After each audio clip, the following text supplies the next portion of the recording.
कभी कभी ऐसे होता है ना कि इंसान बड़े अच्छे मूड में होता है, बड़ा बूस्टेड होता है, लेकिन अचानक से कुछ होता है, कोई ऐसी न्यूज़ आपको मिल जाती है, कोई ऐसी बात आपके सामने आ जाती है कि आप अचानक ठप हो जाते हैं, डिमोटिवेटेड हो जाते हैं, अचानक से आप गमज़दा हो जाते हैं। हमारे काम फंसे होते हैं, पेंडिंग टास्क होते हैं, हमने मैनेज करनी होती हैं बहुत सी चीज़ें, बहुत कुछ याद आ रहा होता है। यही तो टेस्ट है कि सारी चीज़ों को साइड पे लगा के कम टू अल्लाह, वो हस्ती जिसको इग्नोर ही नहीं किया जा सकता, जिसको प्रायोरिटी में सेकंड ही नहीं रखा जा सकता, वो अल्लाह है। He is always first. जब इंसान उस हस्ती को वर्शिप कर रहा है जो टाइम का क्रिएटर है, व्हाट डू यू थिंक उसके टाइम में बरकत नहीं डलेगी?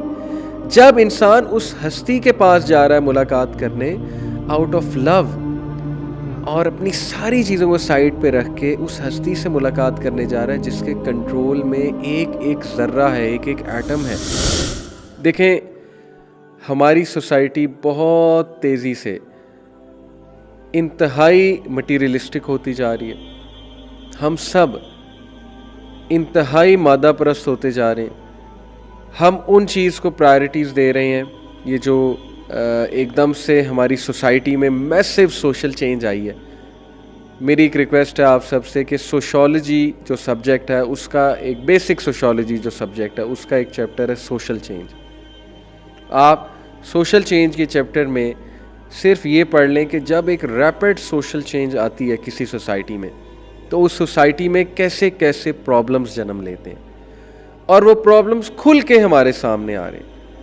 एक तो हमारा जो सोशल फैब्रिक है जिसमें हमारे रिलेशनशिप्स आते हैं, जिसमें हमारी डीलिंग्स आती हैं, जिसमें हमारी कल्चरल चीज़ें आती हैं, वो किस तरह से हार्म हो रही हैं। Just take a look around you और अपने आप से ये सवाल पूछेंगे, क्या इस सारे सिनेरियो के साथ मैं खुश हूँ?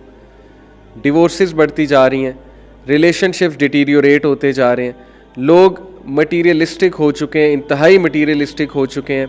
लोगों का तवक्कल अल्लाह, मतलब ये तो चीज़ ही ख़त्म होती जा रही ना। तवक्कल अल्लाह पे जो पुरानी जनरेशन्स का होता था, ये आप छोड़ दें कि तवक्कल क्या चीज़ है या अल्लाह ताला पे रिलायंस क्या चीज़ है।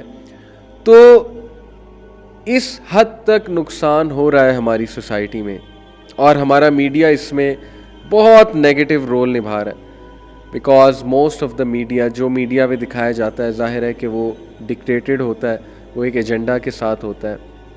इसमें तो कोई शक की बात है नहीं। Media is all about propaganda and propagating stuff. अगर कोई अच्छे डिसेंट लोग बैठे हों तो वो कुछ अच्छा भी दिखा देते हैं, लेकिन ज़ाहिर है कि अगर हमारा मीडिया ही गलत लोग के हाथ में हो तो फिर हमें क्या दिखाया जाएगा, हमें क्या टीच किया जाएगा, वो आपके सामने है। किस तरह से हमारी सोसाइटी गॉड सेंट्रिक से हट के मटीरियलिज्म सेंट्रिक होती जा रही और उसके आफ्टर इफ़ेक्ट्स हम सब सफ़र कर रहे हैं। चाहे वो डिप्रेशन की हालत में हो, चाहे वो एडिक्शंस की हालत में हो, चाहे वो आफ्टर इफ़ेक्ट्स जो है वो रिलेशनशिप्स ब्रेकअप होने की हालत में हो, या वो आफ्टर इफ़ेक्ट्स जो है ओवरऑल सोसाइटी में एक केओस के हवाले से हो।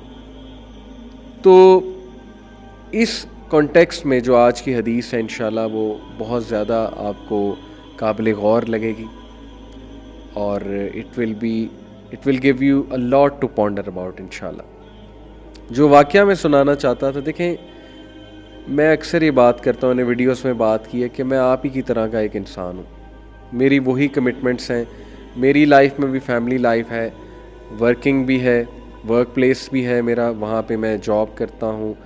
ज़ाहिर है कि लाइफ, ये जो 21st सेंचुरी की फास्ट पेस्ड लाइफ है, मुझे पता है what's it all about. University में भी पढ़ा हूँ, स्कूलिंग भी हुई है, तो वही कॉमन चीज़ें जो आम आदमी की लाइफ में होती हैं।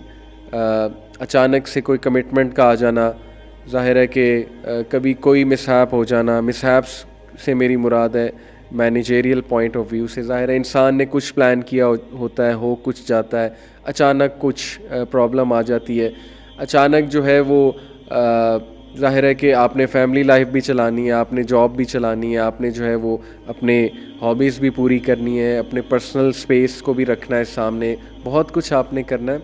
तो इस हवाले से मैं आपको बताना चाहता हूँ कि कभी कभी ऐसे होता है ना कि इंसान बड़े अच्छे मूड में होता है, बड़ा बूस्टेड होता है, लेकिन अचानक से कुछ होता है, कोई ऐसी न्यूज़ आपको मिल जाती है, कोई ऐसी बात आपके सामने आ जाती है कि आप अचानक ठप हो जाते हैं, डिमोटिवेटेड हो जाते हैं, अचानक से आप गमज़दा हो जाते हैं। फिर कुछ पेंडिंग टास्क होते हैं, वो आपको तंग कर रहे होते हैं, स्ट्रेस कॉज कर रहे होते हैं, राइट। फिर कभी कभी सारी चीज़ों को साइमल्टेनियसली मैनेज करना होता है, यानी फैमिली को भी मैनेज करना होता है, बहुत सी कमिटमेंट्स को आपने मैनेज करना होता है, और अगर आप ना कर पाएँ तो उसका अलग स्ट्रेस आता है।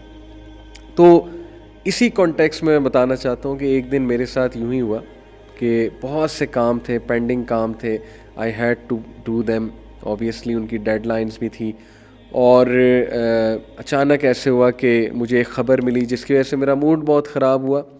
ज़ाहिर है कि हर इंसान की लाइफ में कुछ ऐसा होता है, कोई आपको बैठे बैठे ख़बर मिल जाती है, जो आप करना चाहते हैं वो आप नहीं कर पा रहे होते, तो यू गेट डिसअपॉइंटेड ऑब्वियसली, और आप डिमोटिवेटेड हो जाते हैं। तो इस सारे सिनेरियो में असर की अज़ान हुई, और असर की अज़ान मैंने सुनी, मैं बैठ गया, थोड़ा सा काम डाउन अपने आप को करने की कोशिश की।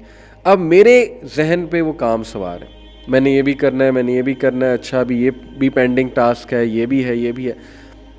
अब इस सारे में अचानक मैंने सोचा कि यार असर की नमाज है, क्यों ना ये सारी चीज़ों को साइड पे रख के, ठीक है पेंडिंग टास्क है, मैंने अभी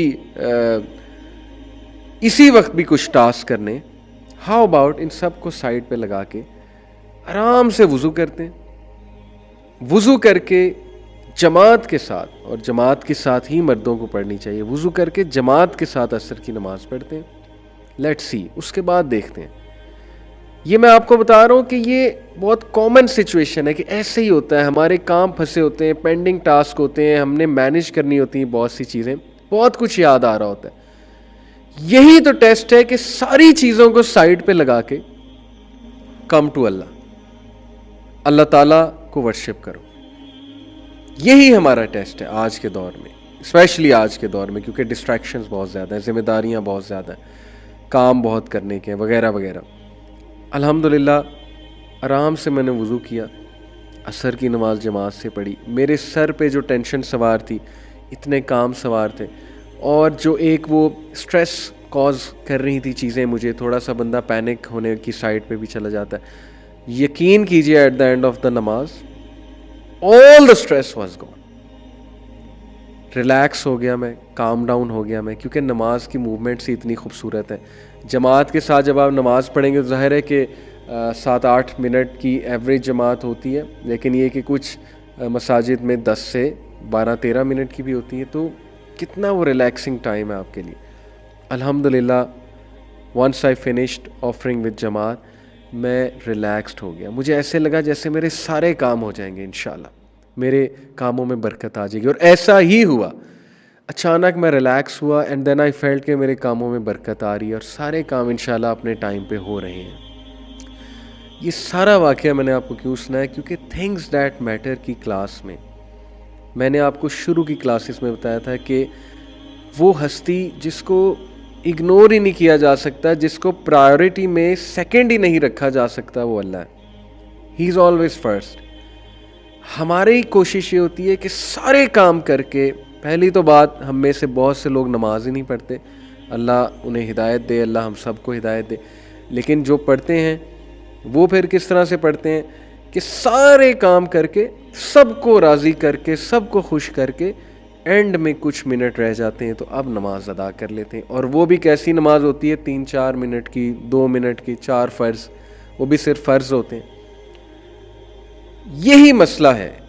this is where things go wrong, this is where things slip out of our hands, we become more panicked, हम मोर स्ट्रेस में जाते हैं, और हमें समझ नहीं आ रही होती हम चीज़ों को कैसे मैनेज करें।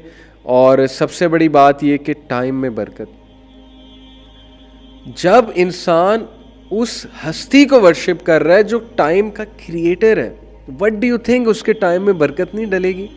जब इंसान उस हस्ती के पास जा रहा है मुलाकात करने आउट ऑफ लव, और अपनी सारी चीज़ों को साइड पे रख के उस हस्ती से मुलाकात करने जा रहा है जिसके कंट्रोल में एक एक ज़र्रा है, एक एक एटम है, व्हाट डू यू थिंक आपके काम नहीं होंगे? व्हाट डू यू थिंक आपकी जो आपका जो टाइम है उसमें बरकत नहीं आएगी। व्हाट डू यू थिंक, आप रिलैक्स नहीं होंगे। तो ये क्रक्स है, हमारी पूरी क्लासेस का क्रक्स ये इस एक वाक़े में है।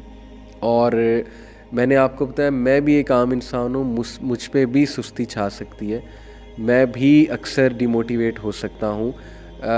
मेरी भी वही सारी मसरूफ़ियात हैं जो आप सब की हैं, लेकिन इस सब को साइड पे रख के हमने क्या करना है, हमने नमाज को प्रेफरेंस देनी, हमने अल्लाह सुब्हानहू व तआला को प्रेफरेंस देनी।